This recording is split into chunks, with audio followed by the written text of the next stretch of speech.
Assalamualaikum warahmatullahi wabarakatuh. Selamat siang Dewan Juri yang terhormat. Perkenalkan saya Azizatul Khairia, saya dari Iman Dua Pati, dan di sini saya berada sebagai tim pemerintah akan menyampaikan argumen saya dengan mosi kita kali ini, yaitu perubahan iklim memicu terjadinya bencana alam. Dewan Juri yang terhormat, tentunya kita tahu jika bencana alam adalah hal yang paling sering terjadi secara mendadak.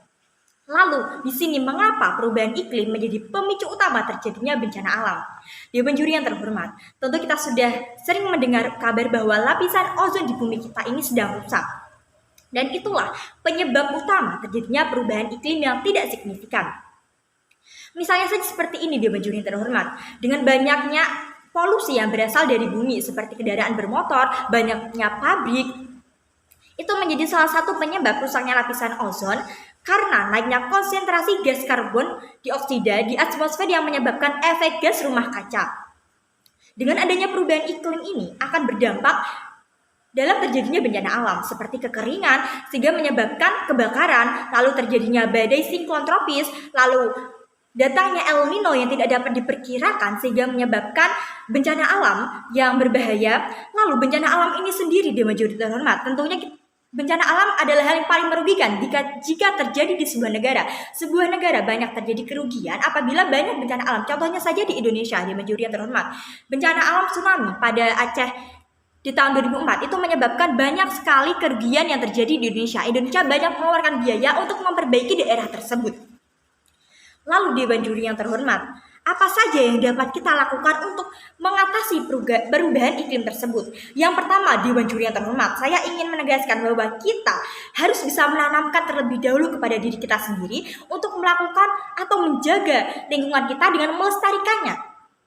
Setelah diri kita sendiri, kita bisa melakukannya dengan memberitahu atau memberi arahan kepada orang lain. Kita harus memberitahu apa saja dampak yang akan terjadi. Tidak di masa sekarang saja Dewan Juri yang terhormat. Perubahan alam dapat berdampak di masa depan Dewan Juri yang terhormat.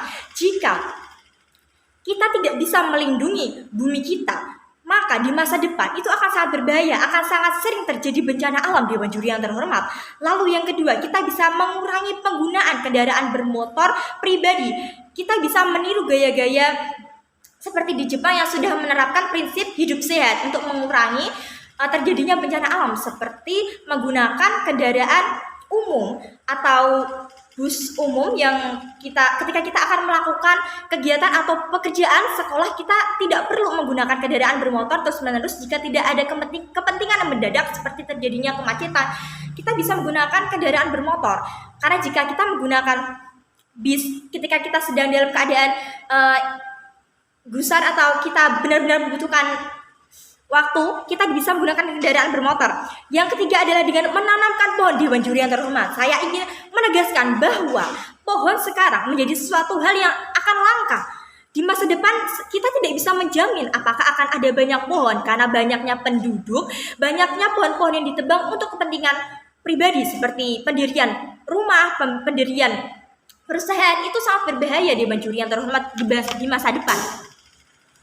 Lalu di sini saya akan menegaskan, saya sebagai tim pemerintah sangat bangga, sangat yakin jika perubahan iklim memicu terjadinya bencana alam Dewan Juri yang terhormat.